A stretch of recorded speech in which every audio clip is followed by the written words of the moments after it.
Do you like where the state of music is right now?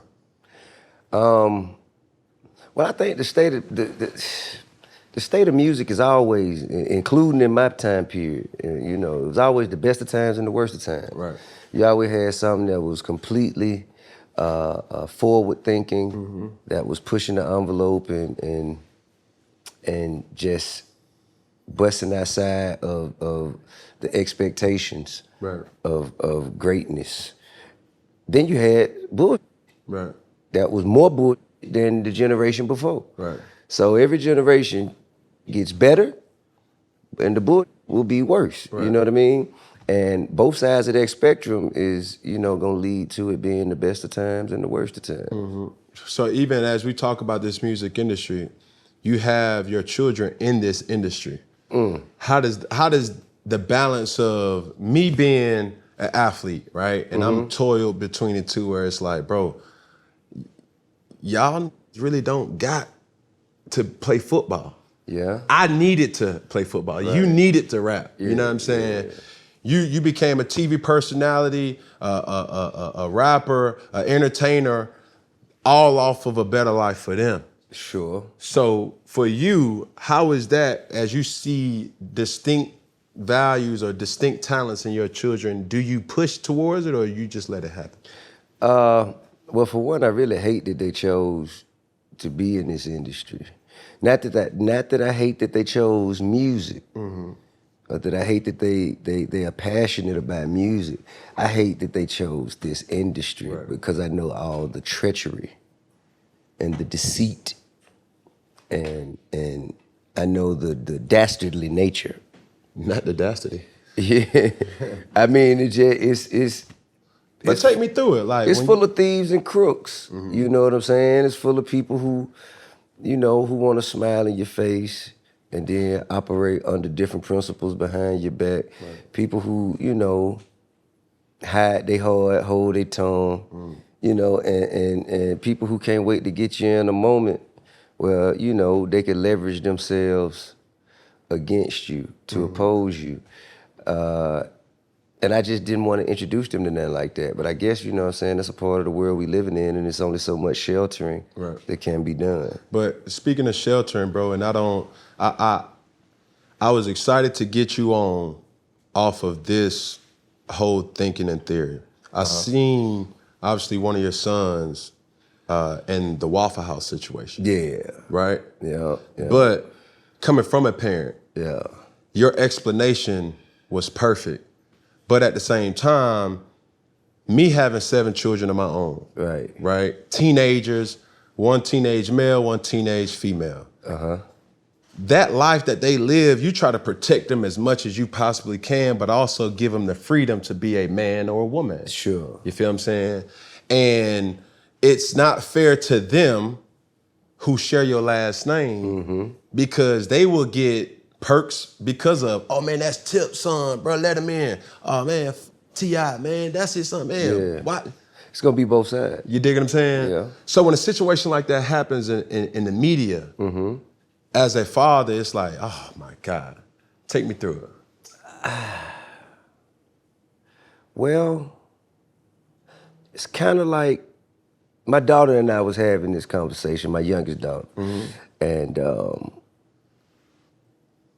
she was, you know, I guess she's going to school for the first time.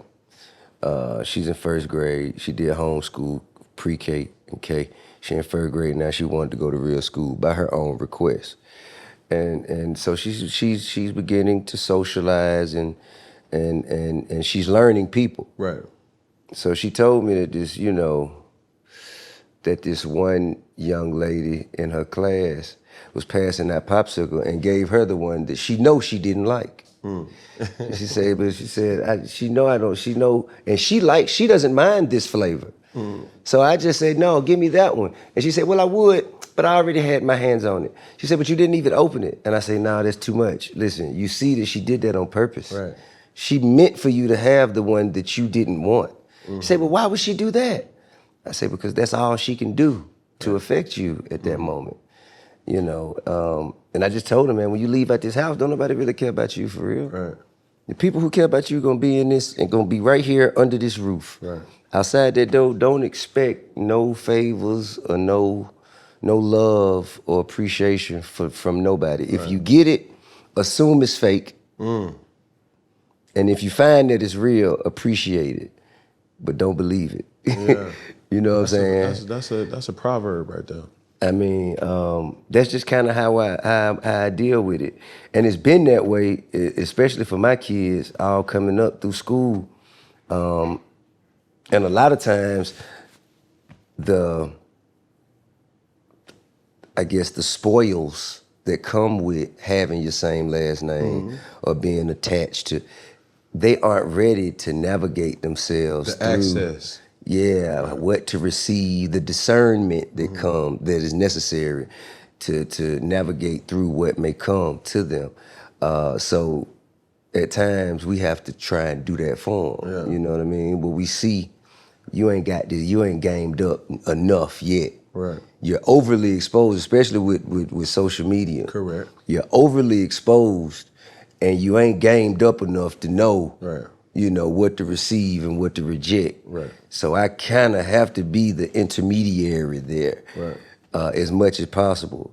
But the world don't want that. The world wants you to even though they overexposed, even though you know they ain't ready, you can't intercept it. Let it happen. Right. It's kind of like how the world works. You know what I'm saying? As a parent, we're shackled to society's standards, no matter what our child may need. You know what I mean? Right. Like, even if our child need that whoop, we're shackled to society's But you standards. can't whoop they. Dig what I'm saying? Man, So that, but you know, so either I have to, you know, I read a quote from Nip. At least that's where I heard it. He said he read it from somewhere else, but I got it from him. He said, would you rather be at war with the world and at peace with yourself, or at war with yourself and at peace with the world? You dig what I'm saying? And, you know, I chose the former. Right. But I'll say this, and this is a public service announcement for anybody that's giving away something. I don't know no black person that like any yellow rapper, anything. I'm guessing she probably got the yellow popsicle. You see what I'm saying? Somebody like the yellow popsicle. Give us the pink, the red, purple, maybe red. Hell no. We don't like the yellow Starburst. We don't like the yellow Laffy Taffies. We don't like the yellow. I actually like the yellow Laffy Taffy. I don't like misspoke. lemon. I like banana. Yeah. You see what I'm saying? I don't like lime, but I like green apple. Hey man, I said you ain't never seen no person in class trying to bypass class, trying to pick the yellow Skittle out and saying, but he here right now. Yellow none. I give a pass to the Laffy Taffies because I with them too. You know what I'm saying? But as far as yellow, that ain't necessarily it.